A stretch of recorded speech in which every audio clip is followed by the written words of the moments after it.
to position his forces and execute. Was it a tip? It was intelligence, actionable intelligence that was determined based on the analysts that have been working it for some time. It was great analytical work. Yes, ma'am. Obviously, we're having some audio difficulties here as we hear from General Rick Sanchez, who commands American forces in Iraq, describing the capture today and the reaction, not just of American reporters, but the Iraqi reporters. Many of the people in there are aligned with the governing council made up of different groups of Iraqis, and they're expressing their gratitude. Saddam Hussein, to repeat for those of you who are just joining us, was captured in a hole in the ground in a small town about 15 kilometers south of Tikrit, which is his hometown. $750,000 in cash, a few AK-47s, and just a couple of people with him. He gave up without resistance. That's what he looked like when he was captured. He was then shaved. DNA samples were taken as well. Paul Bremer said this morning as he opened this news conference, ladies and gentlemen, we've got him. Let's go back to the news conference now. I'm told that the audio has been restored. قالت بعض المصادر انه تم عمليه الفحص العلمي على DNA صدام بعد القبض عليه من قبل قوات التحالف. هل تؤيدون هذا الخبر ومتى سيتم عرضه the medical examination for Saddam has been taken place after his capture. Do you confirm this piece of news, and when he will be interviewed on television screens? Oh, a DNA test? Yes, okay. We are in the process of doing more conclusive tests on the identification, but we are sure, as you all saw, that we do have Saddam Hussein. And we did get positive identification on him from some of our other detainees. Yes, sir, in the back.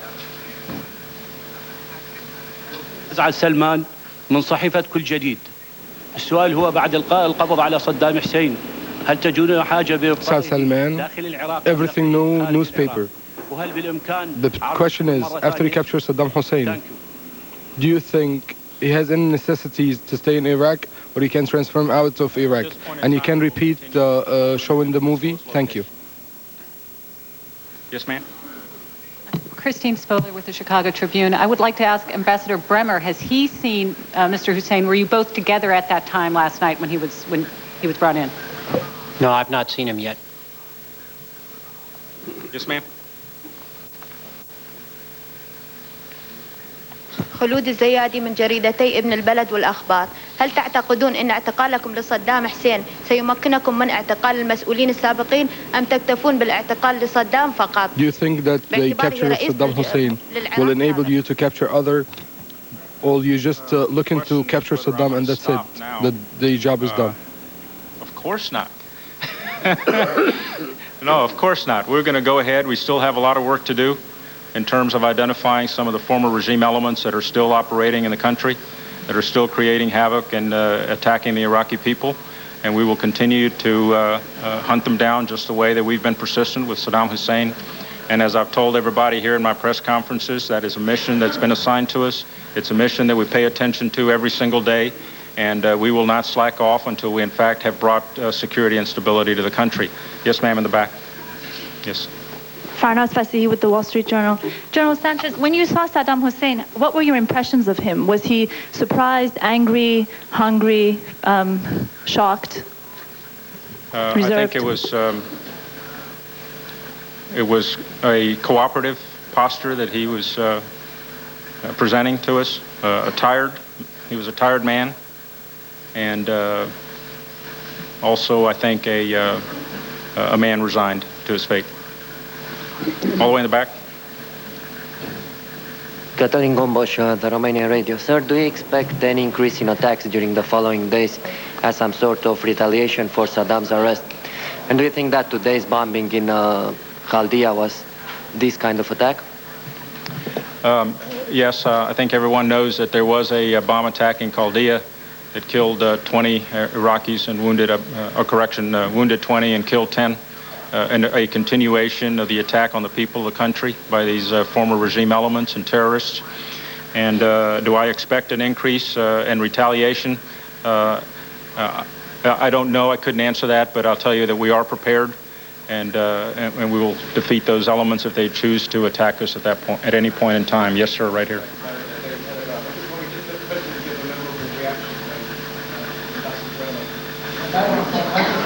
Your microphone, please. This is Jack Fair with the Daily Telegraph. I was just wondering if the president gave a memorable reaction when he was informed down the phone that Saddam had been arrested. I think you should direct those questions to the White House. In the back, sir. حسام مناف من جريدة الدستور. إن بعض الفضائيات التي بثت الخبر after the international TVs and the satellites, they said that Saddam's wife, who gave this information, intelligence, led to his capture. This news are true or not true? Rumors. Next. Yes, sir. كم سيستغرق يعني التحقيق مع صدام حسين؟ How long it will take to interrogate Saddam Hussein? Time-wise, I mean.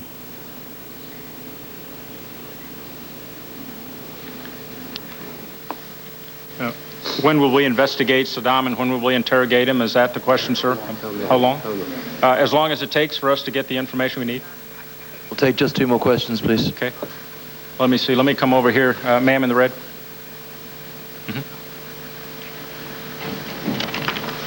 برجين سعيد مراسلة إذاعة صوت ميزوبوتاميا. Bergin for the Voice of Mesopotamia. السؤال الذي أحب أن أوجهه إليكم. The question I would like to address you today, that we know that the sentence of death has been appointed for Saddam. Whether you would give him a sentence of death or not, and his trial, would it be open or not for Iraqi people to see it? This issue, we'll leave it for the court.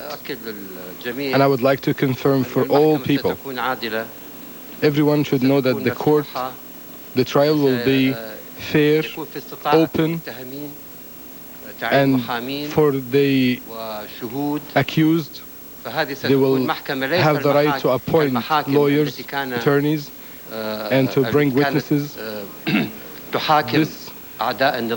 trial won't be like the former trials of the former regime, which take sentences in no time. In 3 minutes, they can finish the case.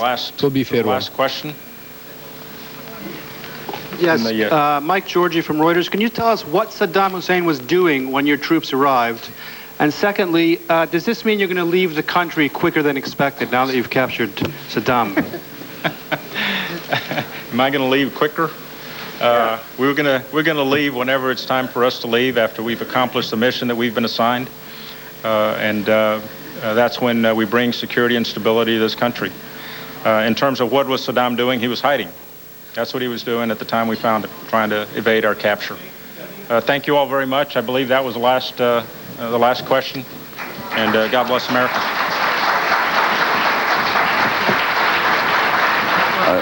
The end of a very dramatic news conference in Baghdad with General Rick Sanchez saying God bless America as he concluded his remarks and saying we'll stay here as long as necessary to accomplish our mission. We'd like, for those of you who are just joining us now, to give you the top of this news conference, and that's Paul Bremer, who is the administration's man running the coalition provisional authority there. This is how he announced the capture of Saddam Hussein.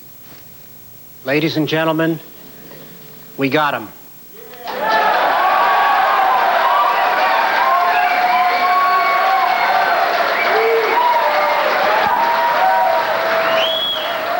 He went on to say then that this is a great day in the history of Iraq, and Ambassador Bremer also made a direct appeal to the insurgents who are still out there fighting to put down their arms and join in what he called a new era of hope and reconciliation for Iraq. Of course, that remains to be seen.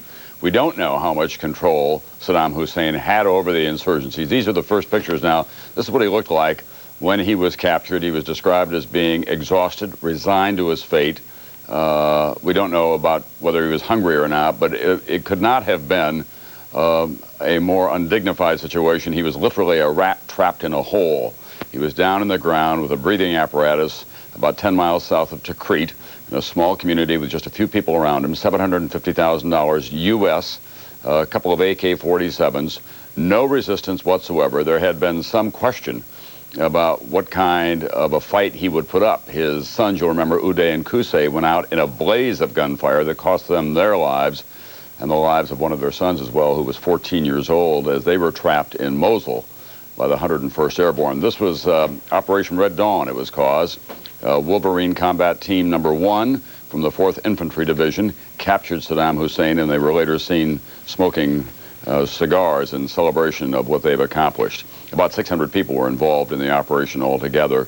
$25 million, a bounty on Saddam Hussein, and a lot of people have believed in Baghdad that eventually that would lead to his whereabouts. They've been capturing more irregulars on a regular basis, as you know, in Iraq, and they also captured the wife of Izzat Ibrahim el-Duri, who was widely believed to be the number 2 man to Saddam Hussein and could be, in fact, the commander of this insurgency. NBC's Tim Russert. Tim, Ambassador Jerry Bremer said that it's still to be determined about how he will go on trial. Plainly, the Iraqis that we heard from this morning are eager that they take responsibility for Saddam Hussein as quickly as possible. They want to put him on trial for for crimes that reach back to 1968. Tom, talking to officials at the White House, they say it's unclear, uncertain just what form a trial would take. That's not what we heard from the Iraqi council this morning. It is clear they want the ultimate show trial. They want Iraqi people to see their former leader put front and center and be accused of all the crimes against humanity he committed. The security is of grave concern to U.S. officials. How do you have a trial that can be, in fact, secured from the insurrection, from a military attack of some sort, a terrorist attack of some sort? So that's going to be worked out, obviously, in the weeks and months ahead. But it's very clear this morning the Iraqis are firm in their view. They want to put Saddam Hussein on trial in their country. All right, thanks, Tim Russert. We're going to go to the White House now, and NBC's David Gregory, who's going to describe for us the details on how President Bush was informed of the capture of Saddam Hussein. David? Tom, the president first got word about all of this yesterday afternoon when Secretary of Defense Rumsfeld called him and indicated that it looked like they had gotten Saddam Hussein. The president returned from Camp David, where he was spending the weekend, to the White House here last night. It was at 5 a.m. this morning. Officials say that his national security advisor, Condoleezza Rice, gave him more details, another briefing, and indeed what looked like final confirmation that, in fact, it was Saddam who had been captured. Officials saying that as we have all been watching these images on our screens here in this press conference, so is the president here at the White House, up early, getting briefings, but watching all of this unfold. He's not going to church later this morning, Tom. We do expect him to speak, to react to this at some point for what is no doubt seen as a major victory in this campaign. Tom? All right, thanks very much, NBC's David Gregory. Let's go to London now and celebrations there. I'm sorry, Baghdad. These are the pictures in the streets of Baghdad. And in fact, a lot of shopkeepers have closed up for the day because they're worried about the celebratory gunfire that is a part of the tradition in the Middle East that has been fired off. I think when Uday and Qusay were captured, we had these same kinds of scenes. AK-47s were fired into the air, and 6 people were killed by random firing. So a lot of shopkeepers, merchants, it's a very active area. There are closing up and going home for the day. Others are out in the street. NBC's Jim Miklashevsky now. Jim, this was a pure military operation, or did the CIA have a role as well? Well, according to U.S. military officials that we talked to today, Major General Ray Odierno has been saying for about the past 4 or 5 days that he felt that they were very close to Saddam Hussein, that there were a couple of incidents just within the past couple of days in which they thought they were just hours behind Saddam Hussein, if not, according to one official we talked to, minutes.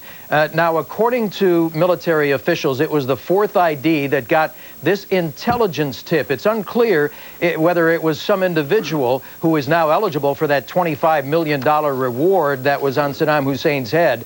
But as General Rick Sanchez, commander of all military forces there in Iraq, explained, there were 600 U.S. troops involved in the operation. They went to two separate locations outside of Tikrit, didn't find anything. So what they did is they cordoned off the area and conducted a very thorough search. And that's the time in which they found Saddam Hussein in some kind of crude lean-to, buried beneath the ground in an 8 to 10-foot hole that had an air ventilation system.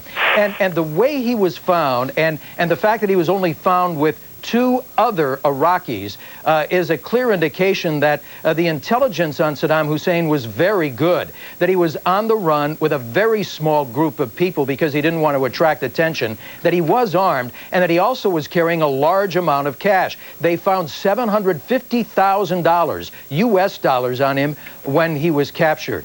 And, you know, General Sanchez was very circumspect and careful this morning not to say that this indicates the insurgency is over, because recent intelligence reports indicate that even if Saddam Hussein was killed or captured, the insurgency would continue because Saddam Hussein was not directly involved in the operations. Those were being conducted instead by his deputy, Izzat Ibrahim al-Duri, who remains on the loose. So the idea that the U.S. troops and Iraqis are out of the woods in terms of these terrorist attacks against them in Iraq is not going to be countermanded by his capture today.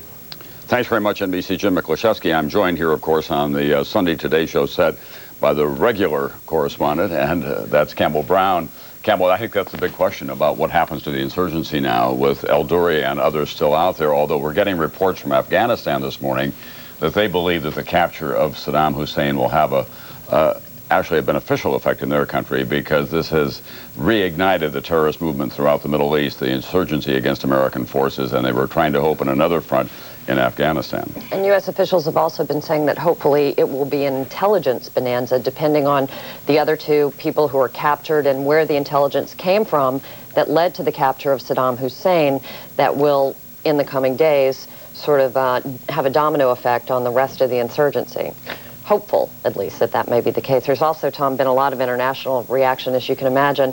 The first to come forward, Prime Minister Tony Blair of Britain and Prime Minister Jose Aznar of Spain, to say immediately, as they were the early supporters of President Bush, that this was great news. The other countries, such as France and Russia, were holding off on comment until this announcement was made by Bremer, and now they are also speaking out and obviously saying this is wonderful news for the Iraqi people. And French President Chirac, of course, said that he was delighted with the news, but he used the opportunity to make his point again that this clears the way for the Iraqis to take control of their own country. Let's go to NBC's Tom Aspel now in Baghdad. Tom, we know that Izzat Ibrahim al-Duri's wife has been taken into custody by American forces. She's been there for, what, about a month now in custody, and there were a couple of reports that she may have led them to him. But as long as he remains at large, it's still a major player out there in the insurgency. Absolutely. He's the number 2 man after Saddam Hussein, the man believed to be in charge of doling out the money behind the people who finance attacks on not only American troops but others in the coalition and against Iraqis working for the coalition, such as Iraqi police. We had a suicide bombing just west of Baghdad this morning in which at least 10 Iraqi were killed when a suicide bomber rammed a police station yet again. No American casualties, but I think everybody here still aware that while Izzat Ibrahim himself is also still at large, then the danger of those attacks continuing still remains. But what a celebration here in Baghdad, Tom, just before Ambassador Bremer stepped up to the microphone there. Shots fired in the air, and then a strange kind of a hush over the whole city. And immediately after Ambassador Bremer said, "We got him," then the shooting in the air started again. It's almost as if every Iraqi was watching television or listening to live radio broadcasts of that coalition press conference. You know, the news had already come to Baghdad some 3 hours before from Kurdish sources that Saddam Hussein had been caught near his hometown of Tikrit. There had been some fire in the air, some shops had closed up, people were celebrating, but everybody knew that press conference was coming exactly 3 o'clock local time, and a strange hush went over Baghdad. But the moment Ambassador Bremer said that, the shooting in the air started again. And I think tonight we'll probably see a lot more celebration fire around the streets of Baghdad as the news gets in, and the video pictures that General Sanchez showed the press conference there of Saddam Hussein with his full beard, with long hair, looking very unkempt, unharmed, tired. And to see the man that radiated so much fear in this country for the last 30 years, standing there with a beard, being examined by a man with gloves looking inside his mouth with a pencil torch, and then pictures of Saddam Hussein barbered up and closely shaved, leaving his moustache again, leaving no doubt for any Iraqis watching and listening that indeed this feared tyrant has indeed been caught by American forces. The Iraqis will be celebrating tonight in Baghdad at least, Tom. Thanks very much, NBC Tom Aspel. Indeed, it will be an emotional and psychological whirlwind for the Iraqi people who lived under 35 years of great fear with Saddam Hussein, a rough young man who came from the village of Tikrit, fought his way up to the top of the Ba'athist Party in Iraq, took control of that country, had a long, bloody war with Iran, invaded Kuwait, was able to survive after Operation Desert Storm. Throughout the UN inspectors, or rather they left because he refused to give them the access that he wanted, and we were told last summer by Tariq Aziz that he never believed that the United States would come back and invade his country, as indeed it did. Then he escaped with a lot of money, we believe, and he's been in hiding since last spring, but now he has been captured. The question is, what happens in Iraq after this, and what happens to Saddam Hussein? Sandy Berger, who is President Bill Clinton's national security advisor, joins us now. This whole question about how he is tried and by whom will be a tricky one, Sandy. It'll be a tricky one. I suspect that he'll be tried by Iraqis. I hope he will be tried by Iraqis. There obviously are security considerations, but I think this is an opportunity for the Iraqi people to come to grips with the last 35 years, to lay bare the brutality of that regime. And I think an Iraqi trial here would be a suitable final chapter. And what effect do you think that this might have on those international allies of ours who have resisted the idea of getting involved at all, the French, the German, and the Russians? Any impact at all? Well, it's hard to say. I think that to the extent I think this is a critical moment in the reconstitution of Iraq. Not a little bit ironic that he's found in the bottom of a hole. And clearly a lot of Iraqis have been hesitating to fully support the American operation, particularly in the Sunni areas, because they've been fearful that he will return. That fear now ends. I think to the extent that the security situation may improve in Iraq, it may be possible for us to get additional support and help, and I hope that we do, because this is by no means the end of the effort to stabilize the country. Thanks very much, former National Security Advisor Sandy Berger, who is the principal National Security Advisor to President Bill Clinton. It's now 8 o'clock here in the East. For those of you who are just joining us, this is a special edition of Weekend Today. I'm Tom Brokaw, here on assignment with Campbell Brown, who you see every Saturday and Sunday morning, and we'll be hearing from Lester Holt as well later in the morning. But the big news is that Saddam Hussein has been captured. He is said to be cooperative and talkative. He was captured in a hole about 10 miles south of his hometown of Tikrit, literally a hole, with an air vent covered up with some bricks and camouflage. But the Wolverine Combat Team Number 1 in Operation Red Dawn from the 4th Infantry Division took him without a shot being fired. He had $750,000 in cash and a couple of AK-47s and a couple of AIDS. The big question now remains as well, not only what will happen to him, but how much control did he have over this continuing insurgency that has been directed not just at the American forces, but also at the Iraqi people.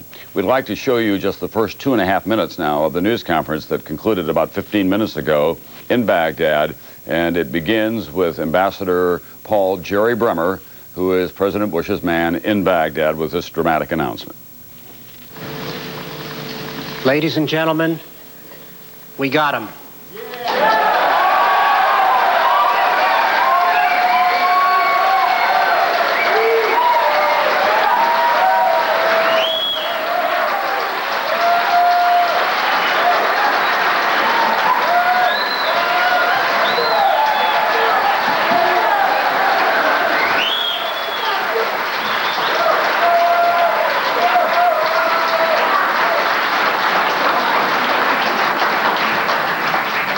Saddam Hussein was captured Saturday, December 13th at about 8:30 p.m. local in a cellar in the town of Ad-Duar, which is about 15 kilometers south of Tikrit. Before Dr. Pachachi, who is the acting president of the Governing Council, and Lieutenant General Sanchez speak, I want to say a few words to the people of Iraq. This is a great day in Iraq's history. For decades, hundreds of thousands of you suffered at the hands of this cruel man. For decades, Saddam Hussein divided you citizens against each other. For decades, he threatened and attacked your neighbors. Those days are over forever. Now it is time to look to the future. To your future of hope, to a future of reconciliation. Iraq's future, your future, has never been more full of hope. The tyrant is a prisoner. The economy is moving forward. You have before you the prospect of a sovereign government in a few months. With the arrest of Saddam Hussein, there is a new opportunity for the members of the former regime, whether military or civilian, to end their bitter opposition.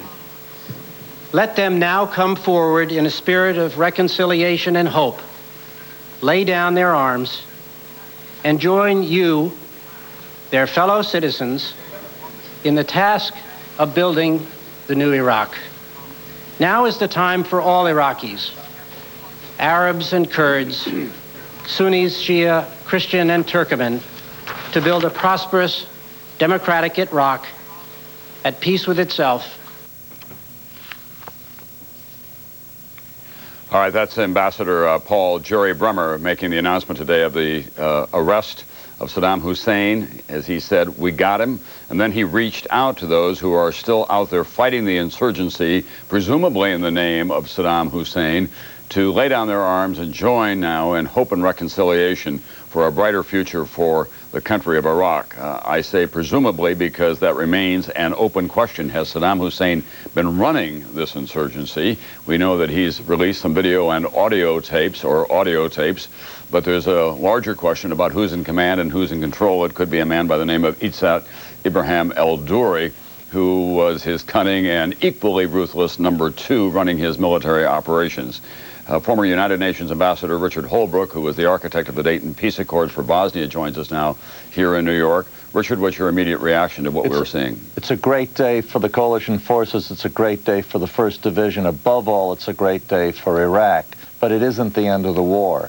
And by chance, Tom, last night I had a long private conversation with a very senior coalition official who happens to be visiting New York this week. And we discussed what might happen if Saddam was captured, as we both assumed would happen. And he said that about 80 to 85% of the attacks on the Americans are coming from the Baathists, the Saddam remnants, but there are other elements. He thought that Saddam's capture would be a tremendous incentive and a tremendous plus. He didn't know about it at that time, but he cautioned that it would be far from the end of the process. I think what you said earlier, Tom, is a key thing. It's much better for the United States that Saddam is captured alive and shown now to be demythified, a man, as you said, literally in a hole, who now looks like an ordinary thug. And one last point, you mentioned Yugoslavia. We have learned a lot from the trial of Milosevic in The Hague. The fact that he's there and the world, and particularly the Yugoslavs, are seeing what he was really like has much diminished him. And I think the same thing will happen to Saddam, and I hope he's tried by his own people and his full crimes are exposed.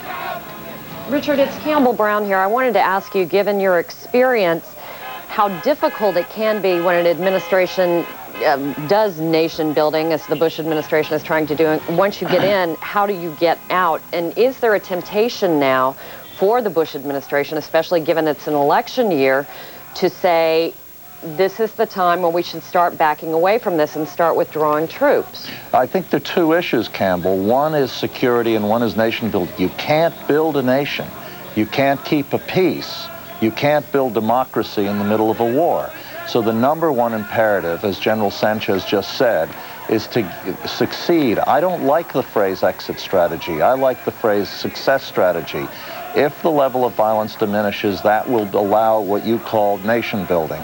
Now, on the actual political issue, the faster we transfer real political authority to the Iraqis while continuing to maintain a security umbrella, the better it'll be for our ultimate goal. But to set a target date for withdrawal, to arbitrarily withdraw, would be a disaster. This should make the job somewhat easier.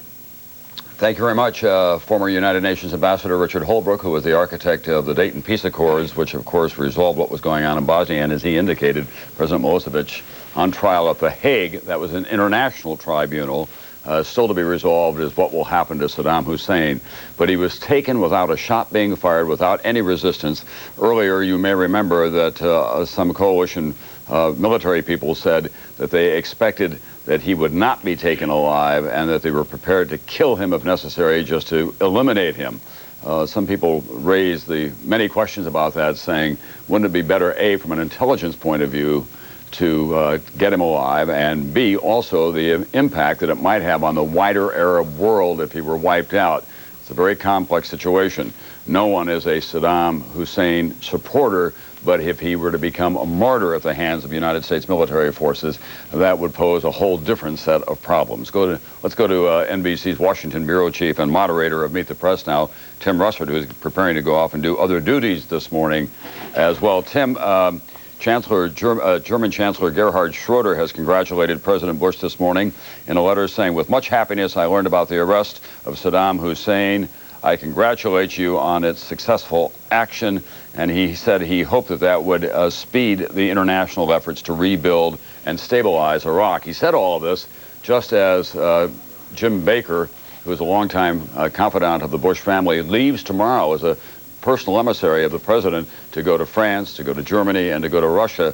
But you anticipate that this will make Mr. Baker's mission a little bit easier, especially after the announcement from the Defense Department last week that those countries would not be allowed to participate in any rebuilding because they did not participate in the military operations there. Tom, a senior administration official said to me this morning, we needed this. And you could feel or see the smile through the telephone. They recognized that the whole discussion last week of not allowing France and Germany and Russia to invest on the eve of Jim Baker's trip, as you mentioned, to have people forget the debt that Iraq owes them, was extremely significant. Secondly, there was a concern in the White House and throughout the government of what is called body bag fatigue, where Americans would wake up every morning and hear on their television sets another American life lost. They believe this is enormously psychologically important, not only in Iraq, but in this country, for people to continue to support the president in the war, and that the Allied coalition can now be expanded because people will recognize that Saddam is gone and that now is the time to invest in the rebuilding and reconstruction. There's one big caveat, one big warning, Tom. It is widely anticipated here in Washington that there will be a rather stiff short-term resistance, some dead-enders as they're referred to, who will be very upset that Saddam is now in captivity and they'll want to fight to the bitter end. Yeah, I think the question that I have in my own mind is this morning, however, Tim, what effect it will have on the mindset of those insurgents, the dead-enders, as Don Rumsfeld likes to call them, that Saddam Hussein gave up in the pathetic manner that he did, without any kind of resistance whatsoever, looking absolutely disheveled. He described as being cooperative and talkative. There he was, allowing an American to examine him orally. He had his beard shaved by his captors, and they showed him not as the triumphant, preening tyrant that he was for so many years, but as this man who has been absolutely, utterly defeated personally. Yeah, the swaggering, a guy we all saw so confident, patting children on the head, arrested in the most degrading way without a fight.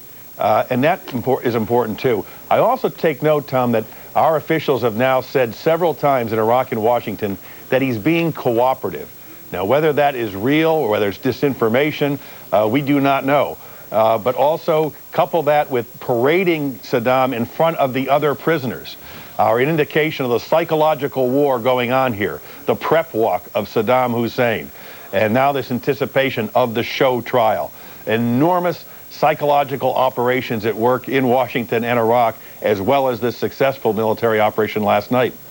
Tim, it's Campbell here. If we can just put this into context a little bit, you had reported earlier that President Bush was actually given an early heads up yesterday afternoon, and then Andrea Mitchell said that last night at various Washington Christmas parties, Vice President Cheney and CIA Director Tenet and others seemed to be in an unusually good mood.